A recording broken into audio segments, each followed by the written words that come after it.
Semua yang melawan saya bilang mati tuh mati. Ini Wanimbo bikin video untuk ancam saya. Saya bilang kau minta maaf, tidak kau mati Bapak. Kemarin Okiman Wandimo juga bikin, Okiman Wenda juga bikin video saya, dia akan mati. Kami tunggu waktu. Kompromi dengan dia, saya bilang terus terang saja. Nanti kamu akan korban banyak. Dalam sebuah rekaman suara, Sebi Sambom yang mengaku sebagai juru bicara TPNPB mengungkapkan kekesalannya pada Jeffrey P. Bomanak. Bahkan Sebi Sambom mengatakan bahwa Jeffrey P. Bomanak yang mengaku sebagai pimpinan OPM TPNPB tidaklah benar.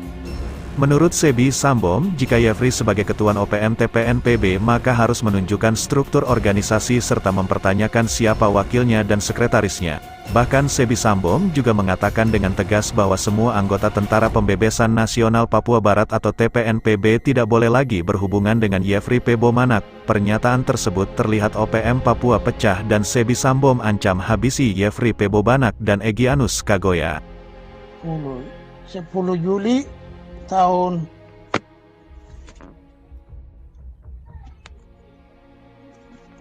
2023, saya Sebi Sambom, Jubir Komnas TPNPB bersama Ketua Dewan Militer Kodam Tiga Nduwama, Komandan Oscar Wandipo di sini. Kami sudah mengikuti video yang dikirim oleh Panglima Kodam Tiga Nduwama, Brigadir Jenderal Egyanus Kagoya dengan Komandan Operasi Mayor Pemne Kagoya bersama perwira dan pasukan, di mana menyampaikan bahwa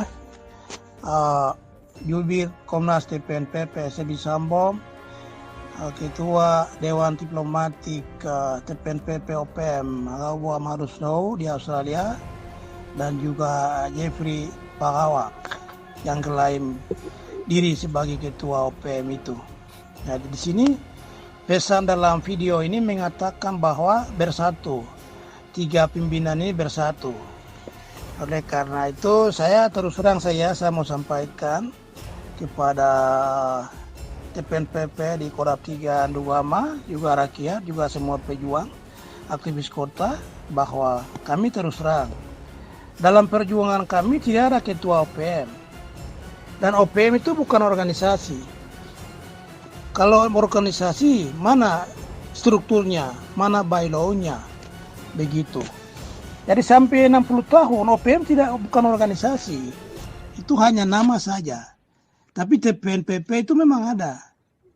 Itu Tentara Pembebasan itu ada strukturnya, ada komandonya, ada margasnya, ada aksinya. Maka itu sangat jelas. Jadi perbedaan yang perlu dipahami baik oleh pimpinan pasukan TPNPB di lapangan. Itu pertama. Yang kedua, Jeffrey Pagawak bukan ketua OPM. Kalau begitu ketua OPM, berarti forum mana yang pilih dia? Kapan? Begitu. Lalu wakilnya siapa? Sekretarisnya siapa? Bendaharanya siapa? Strukturnya mana? Dan bylaw itu maksudnya anggaran dasar rumah tangganya mana? Begitu. Jadi kalau orang tidak jelas, kami tidak bisa akui. Itu intinya. Dan apalagi seluruh dunia ini tidak mengakui Jeffrey Pagawak sebagai ketua OPM. Makanya dalam perang TPNPB maupun penyanderaan ini, mereka tidak mungkin tanya minta pendapat sama Jeffrey Pagawak. Karena dia bukan bagian dari struktur Komando Nasional. Komando Nasional Tentara Pembebasan Nasional Papua Barat sangat jelas. Panglima Tinggi Jenderal Kolia Tabuni berdasarkan KTT Biak 2012 itu reformasi militer. Maka setelah reformasi kita kerja profesional terstruktur, maka dunia akui kami, sampai PBB akui kami. Pengakuan PBB memuat dalam website resmi PBB tanggal 1 Maret tahun 2022 tahun lalu. Sekarang 23. Oleh karena itu kami tidak akan mengizinkan siapapun yang masuk mengklaim diri bahwa dia pimpinan TPNPB OPM. Tidak ada sama sekali. Sesuai struktur itu Panglima Tinggi Jenderal Kolia Tabuni, Wakil Panglima Melkisedek Gabriel Melkisedek Awam, Kepala Sabung Majen Terianus Sato, Komandan Operasi Majen Lekate Lenggen, Jubir Sebi Sambom, juru bicara Komnas TPNPB Sebi Sambom, dan ada Kepala Staf Angkatan Darat, Angkatan Laut, dan Angkatan Udara, juga perwira-perwira, dan di bawahnya 36 komando daerah pertahanan sekarang. Itu satu komando. Jeffrey Pakawal tidak masuk dalam struktur komando ini. Maka itu dari mana mengklaim diri ketua OPM, kan perlu dipertanyakan. Oleh karena itu kami tegas. Dan saya punya pengalaman, dan terus terang saja bahwa Jeffrey Pakawal itu bikin satu skenario untuk merampok juru bicara CPNP Sebi Sambo tanggal 13 Januari tahun 2021 di Arawa, Bougainville. Oleh karena itu, saya tidak akan akui sama sekali, saya pribadi, dan kelompok kami tidak akan akui orang itu. Tapi dalam kasus ini juga saya punya pengalaman. Ada Corlius, Roni Lokombere itu biasa adu argumen dengan saya. Kakak harus bersatu dengan Jeffrey. Jeffrey juga pimpinan kami. Saya bilang pimpinan sejak kapan kau pilih dia? Kau mana yang pilih? Saya biasa baku marah dengan Ade Corlius tuh. Semua audio voice baku marah dengan dia. Itu ada. Semua diplomat. Tanya Dolia, tanya Randy. Semua itu mereka tahu audio yang saya biasa. Arsipnya kirim ke mereka. Saya baku marah dengan Corlius. Ade Corlius, kalau you dan Kodam 3 Ndugama aku Jeffrey Pakawal, lebih bagus saya juru bicara Sebi Sambo itu mundur diri karena kami orang-orang berpendidikan yang profesional itu biasa begitu mengundurkan diri. Itu terhormat daripada kamu jadi pecundang. Artinya itu bahwa saya kerja untuk Komando Nasional tapi justru kamu kerja dengan iblis untuk merampok saya. Ya, jadi kalau orang yang mendukung Jeffrey Pakawal saya anggap itu termasuk merampok saya.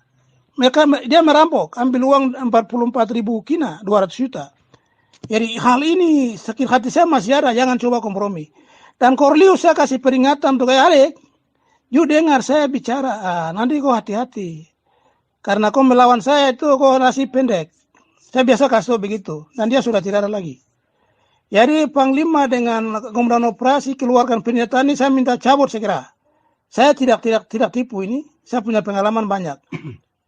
Karena Kodam 3 perang itu kami ada kerja, ada pantau. Kami mau bagaimana supaya semua Kodam bergerak untuk kasih hancurkan Indonesia. Karena kalau Kodam 3 saja ya nanti bisa berang sampai 10 tahun. 20 tahun juga tidak merdeka. Begitu. Jadi kita bagaimana berusaha 2 tahun ke depan ini bisa persiapkan diri untuk revolusi total. Itu kami kerja. Kita yakinkan semua Kodam.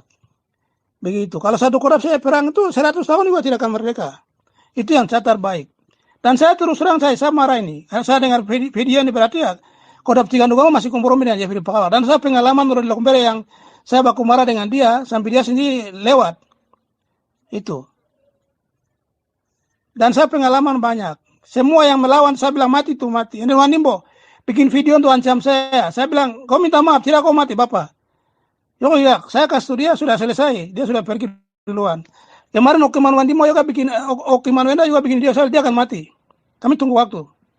Begitu. Saya bukan bohong tapi saya punya pengalaman banyak. Itu sebabnya saya minta Kodam 3 mencabut pernyataan ini dan tidak boleh lagi telepon Jeffrey Pakawal kompromi tidak ada sama sekali tidak ada. Saya tegas. Kalau kompromi dengan dia saya bilang terus terang saja. Nanti kamu akan korban banyak. Kodam 3 Ndugama. Begitu hormat. Wow. Ini saya akan marah karena saya mendengar video ini berarti Kodam 3 masih kompromi dengan orang kriminal ini. Orang ini kriminal yang sudah tidak diakui oleh seluruh dunia. Di Papua ini sudah mulai tidak akui dia. Jadi jangan lagi percaya orang ini. Orang ini iblis yang masuk untuk hancurkan Komando Nasional CPNP maupun perjuangan bangsa Papua.